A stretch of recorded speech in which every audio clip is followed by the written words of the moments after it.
Hello and welcome to the Monocle Weekly. I'm Fernando Augusto Pacheco and this interview is close to my heart. Electroclash was the first music movement I got into. It had fabulous synths and a can-do attitude. A new compilation has been released, When the 2000s Clashed, Machine Music for a New Millennium, with the best of the Electroclash tracks and the music that has been influenced by it. It was a pleasure to speak with Jonny Slut, founder of London's influential electroclash night out, Nag Nag Nag, and Mark Wood, DJ and member of Reader's Wives. Let's hear the conversation.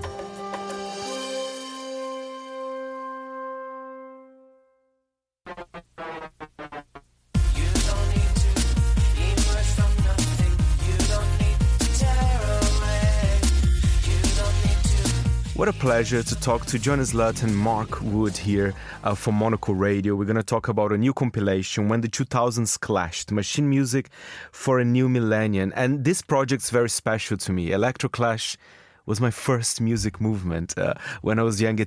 I love it. I absolutely love it. So I want to hear from both of you what Electroclash means for you. Perhaps, Jonny, starting with you, the founder of Nag Nag Nag, the iconic night out in London, which I had the pleasure to go when I came to study English here in 2006. I was obsessed. Oh, brilliant. It was on my list. I was like, oh my God, I have to go to Nag Nag Nag. It was a thing. I think we made it into the British Airways in online magazine as a destination that everyone must go to by 2006. It was a destination, right? Yeah, indeed. Yeah. It went from extremely underground to extremely overground pretty quickly. I mean, within a year we were in bloody Vogue and Tatler and stuff like that, which was kind of weird. And Mark, what does Electroclash means to you? Were you like a big fan of the movement? Were you dancing around back at the time? So tell us a bit more about that. Yeah, I mean, Jonny and I are from a similar sort of generation. We both met on the club scene in the 90s. And very similar tastes, I think, as well. Very similar, exactly, yes. Which is why I love you. And I was DJing at a club called Ducky, and Jonny was DJing at a club called Marvellous. In many people's eyes, they were kind of like sister clubs. One was on a Saturday, one was on a Sunday. They were both South London. And, Jonny was just one of the few people I met in the 90s that liked exactly the same things as me. He liked T-Rex and he liked the KLF and he liked the Sweet and he liked electronic music and he liked Bauhaus. And, it was literally, I always thought, God, if I'd met Jonny when we were teenagers, it would have been fucking amazing. Oh, it would have been my dream to have been your next door neighbour. Exactly. So we were sort of like minds, and Jonny started, we were always in touch. Jonny started Nag, and I'll let Jonny talk about his club, but as far as I was concerned, it was Jonny, and there's a bar in the West End still there called the Retro Bar. One of Jonny's fellow DJs at Marvellous, Leslie DJ Lush, was also the publican at the Retro Bar, and between them, those two started feeding me CDRs of this new stuff coming out of New York and Berlin. So Jonny was the first person to get Lover Tits by Peaches to me, and Crossover and Adult, and I'd get these lovely little completely unbranded compilations that we could play at Ducky, just based on singles that were coming out that Jonny was getting his hands on somewhere. And then Nag Nag Nag started, and the rest is history. Jonny sort of will tell you that he decided there was now enough of this stuff to get really excited about, and it got its own dedicated club. Marvellous and Ducky, where we both worked at the time, were a bit of this and a bit of that. So we were sort of, you'd get Peaches alongside, an old funk record or an old T-Rex record or whatever. Electroclash was the first sort of purely electronic club in London. But I think the very same spirit. The spirit of clashing. Yes, exactly. Together. And a sense of hedonism as well, right, Jonny? I think Yeah, there was something quite fun about it. I was thinking about this the other day. Maybe a bit of a not bloody-mindedness, but I think maybe people like me and Mark and Leslie, we'd maybe been sort of like ploughing our own furrow a bit for years, not really wanting to do mainstream club dance stuff. Do you know what I mean? We were more interested in the avant-garde and the alternative kind of thing. And I think when the sounds and the seeds of electroclash came along, it almost kind of like vindicated us in a way. I mean, I remember thinking at one point when I first heard Fisher Spooner and Addo on Pete Tong, the big Radio 1 dance show on a Friday night, I heard those two tracks and I just thought, I've been right all along. Looks good. Sounds good. Looks good. Feels good too. Because also you see there'd been house music was fantastic a decade before that. It'd been very exciting, acid house and the KLF, like I've said. You still had Chemical Brothers and Underworld and the sort of Skin Big Beat lot doing exciting rough and tumble stuff, but mainstream dance music had literally become very much like dancing around your handbag. It had become really you could it would be like AI music now. It was generic. Do you know what I mean? It was really getting like that. And so our clubs, Marvellous, Ducky, and what eventually became NAG, were a reaction against that. It was like, well, we've done that, and it's just boring now. And as electroclash, I think, was a reaction against the prevailing dance music culture, Is there an artist or song that you think, I mean, it's hard because, of course, you guys are releasing a 5 CD compilation. There's many music from the origins of electroclash to songs that have been influenced as well by the movement. But I think one gateway that I've started actually becoming a fan was Miss Keating, because she went to Brazil. Remember, there was a story on TV news. It was a bit crazy, actually. And I was like, oh my God, I bought that album. Ripping Keating, of course, which is in the compilation. For me, I was like, wow, that was a start for my love to electroclash and the movement.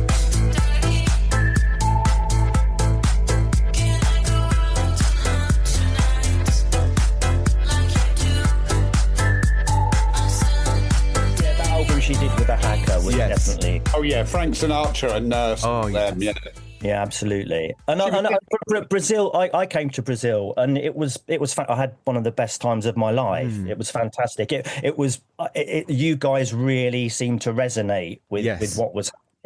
That happened in a lot of Latino countries. That happened a lot in Italy and Spain too. And I think as well, NAG was popular in Argentina. It's something about you. You got it.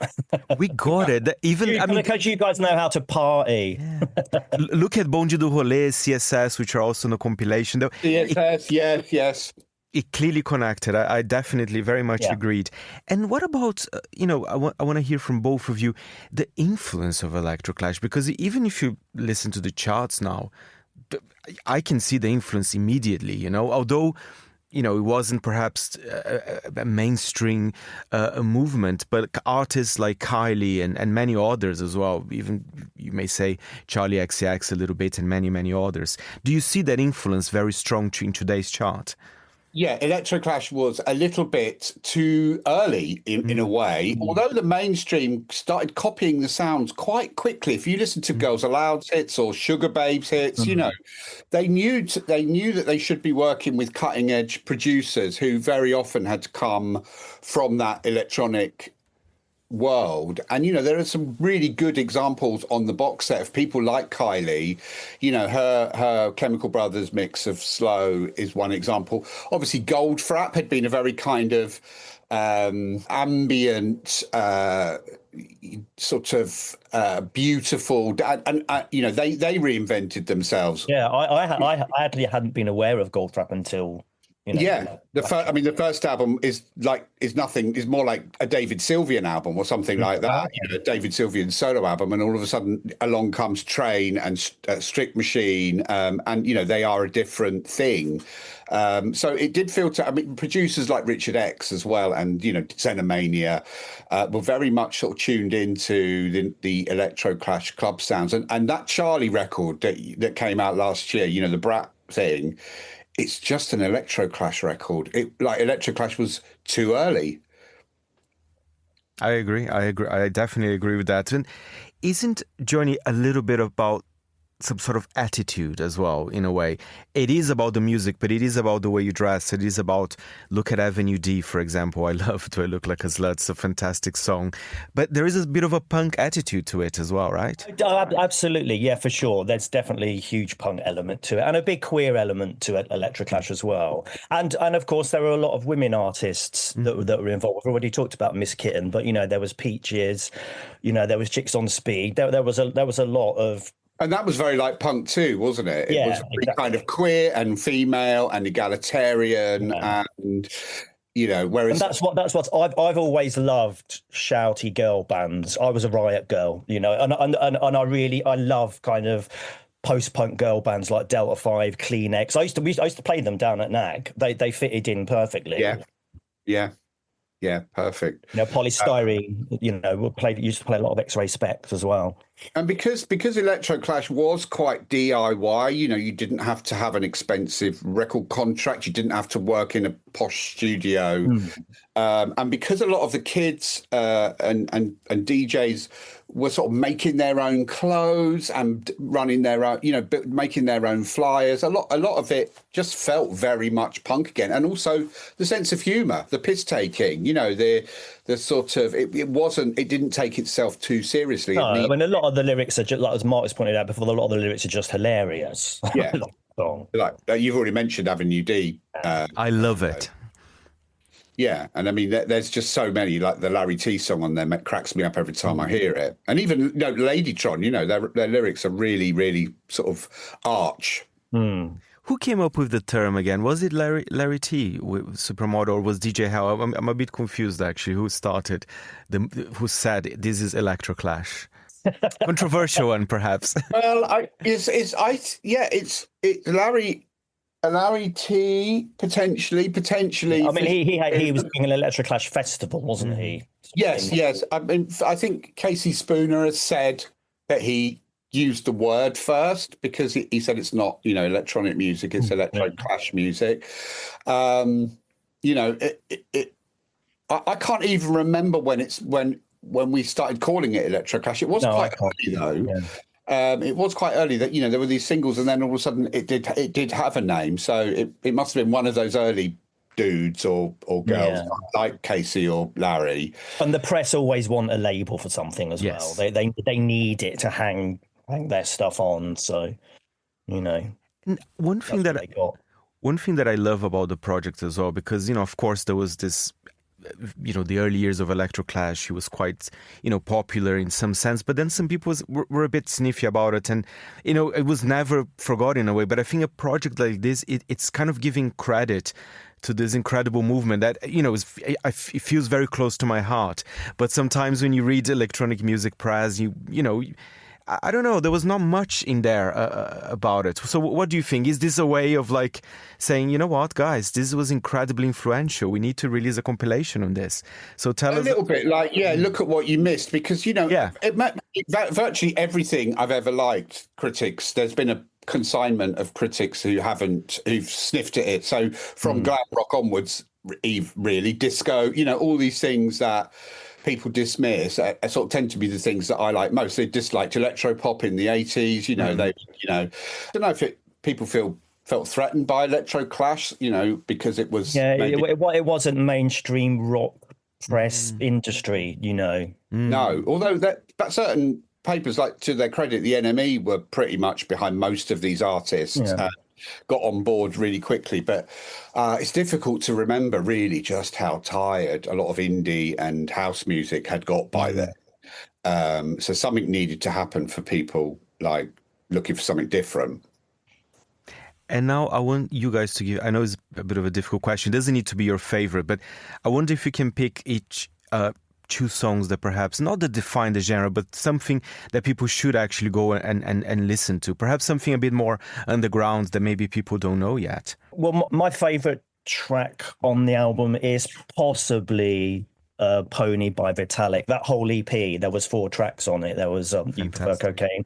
I can't remember what the of the but that was just a quintessential to me, just a perfect record.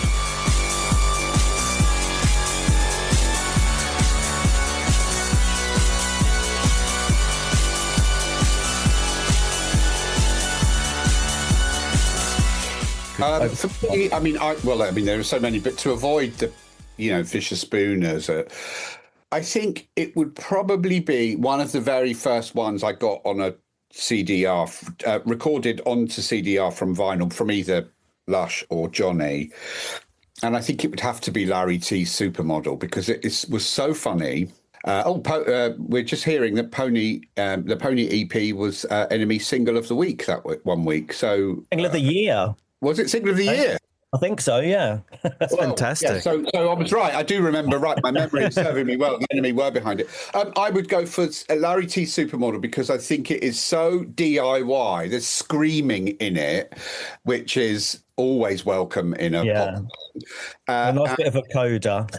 And it's super cheeky, because it kind of nicks RuPaul's Supermodel of the World, which had been out a decade before that. And also, it sort of, to me, sums up the sort of cleverness. It's all about, supermodels and Fashion Week and not eating and doing fur or not wearing fur. It just has a kind of throwaway vibe to it that means it just seemed to tell so much truth in this kind of seemingly throwaway track. You better walk your ass down the runway and get paid. Walk. Modeling is an ugly business. You better walk. Jonny, now, I want to add another question, because it's still talking about nag. It felt very special, I remember going there. But how do you feel about nightlife in London? I mean, maybe not necessarily related only to electroclash today. Is it still exciting? I'm curious about that. Yeah, I've still got a little toe in nightlife in London. That's good. I mean, I don't live in London anymore. I live in the West Country, which is, 3 hours away. But there's an underground dark scene that it kind of tends to be called. It's a little bit. It's slightly goth. It's slightly techno. And these are the clubs I'm still playing at, and it's definitely lively. There's it's cool. A lot of people fabulously dressed up. Amazing. So yeah, there's hope. I love when there's hope, and I love when there's electroclash as well. Thank you, Jonny, and thank you, Mark, as well, for the lovely chat. Thank you so much, guys.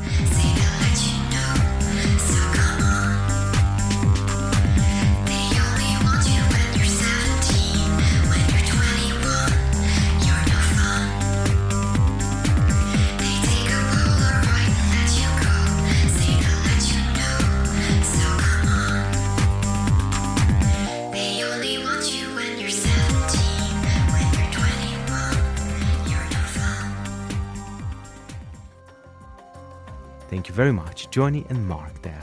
When the 2000s clashed, Machine Music for a New Millennium is out now by Demon Records. I'm Fernando Augusto Pacheco. The show was edited by Elliot Greenfield. Thank you for listening.